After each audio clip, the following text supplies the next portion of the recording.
Okay, so we will look at the insect respiratory structure and its adaptation. So the respiratory system of the insect is called the tracheal system. This system consists of the trachea and tracheoles, the tiny pores called the spiracles, and the air sac that is filled with air. The purpose of the air sac is to speed up the delivery of respiratory gas during active body movements. Some of the adaptive characteristics of the respiratory structure of the insects are the trachea that is lined with spiral and chitinous thickening. Here, this one here. So this is to prevent the trachea from collapsing. Okay, sebab trachea ni tak ada tulang sama macam trachea yang ada di dalam badan manusia.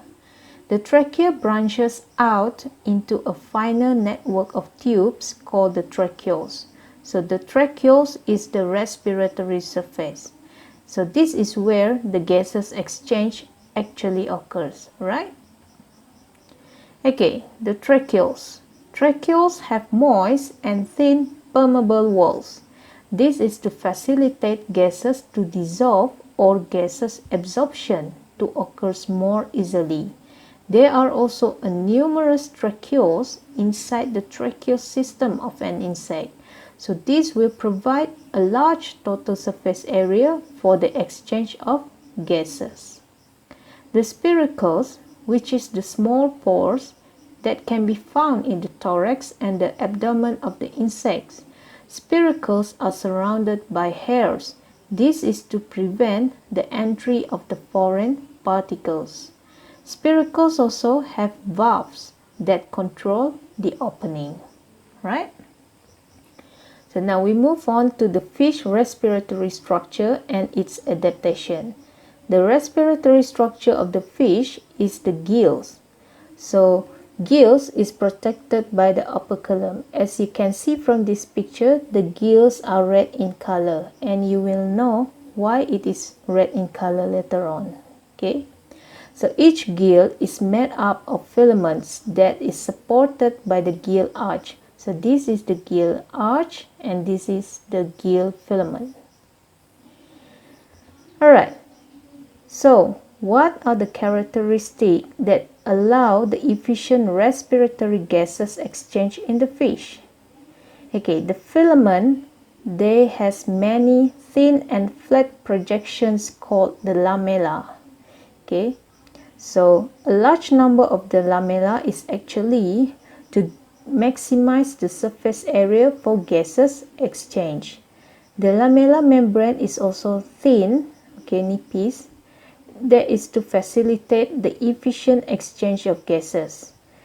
The lamella also have a rich supply of blood capillaries, and that is why we can see that the filament is red in color, because it is rich with blood capillaries. So having a rich supply of blood capillaries is to transport the respiratory gases. Okay, so we have covered two organisms, that is insects and also fish. So I hope you get your answers correct at this stage. Okay, now let's look at the frog respiratory structures and its adaptation. Frog is somewhat special, such that it has two different ways for gases exchange to occur. That is through the skin, named as cutaneous respiration, and through the lungs, called as the pulmonary respiration. So let's find out how the frog skin is adapted to allow efficient respiratory gases exchange. Okay, the skin is thin and highly permeable to respiratory gases. This characteristic enables a rapid and efficient exchange of respiratory gases. The skin is also moist. This is to allow respiratory gases to dissolve in it. The skin is also well supplied with blood capillaries, that is to transport respiratory gases. Okay, what about the lungs?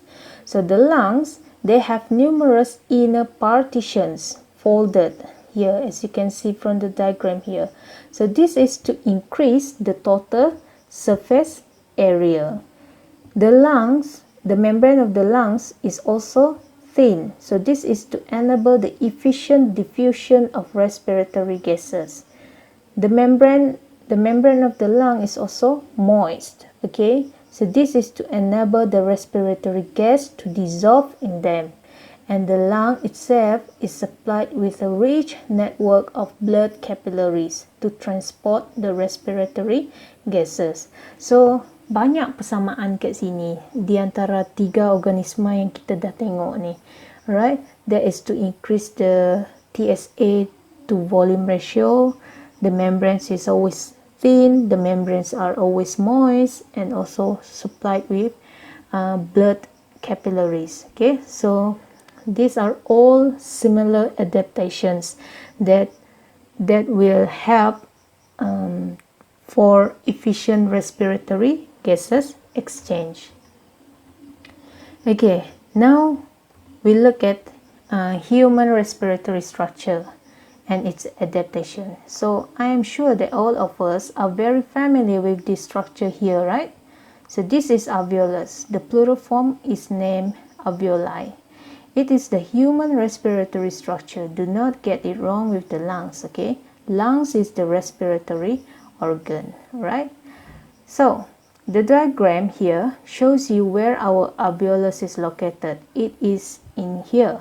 So basically, our respiratory system is made up of the nose, the trachea, and then the trachea is divided into bronchi, singular we call as bronchus, okay? Then each of these bronchus is branched into bronchioles, and each bronchioles ends with alveoli. Alright, so what makes alveoli efficient for gases exchange? There are numerous alveoli in the lungs. This is to provide a large surface area for gases exchange. If we were able to flatten the alveoli of the lungs completely, they would cover the surface area of a tennis court. Isn't that amazing? Alright, the inner surface of the alveoli is moist so that the oxygen and the carbon dioxide can dissolve easily. Alveolus is also covered with a dense network of blood capillary. This is to transport the respiratory gases. The walls of the alveolus is only 1 cell thickness, okay, sangat-sangat nipis. So this is to allow rapid gas diffusion across a shorter distance. Okay, now we have almost come to the end of the video. So do you get your answer correct for the first question asked earlier on? Alright, so here are the answers. Check it out. Okay, so the final part of this video is about making comparison and contrasting the respiratory structures of humans and animals. So this beautifully summarized table is taken from your textbook. Have a read at the similarities and differences of the respiratory structures, and also pay attention to this section here, okay, on how to maximize the TSA to volume ratio for efficient gases exchange. Right?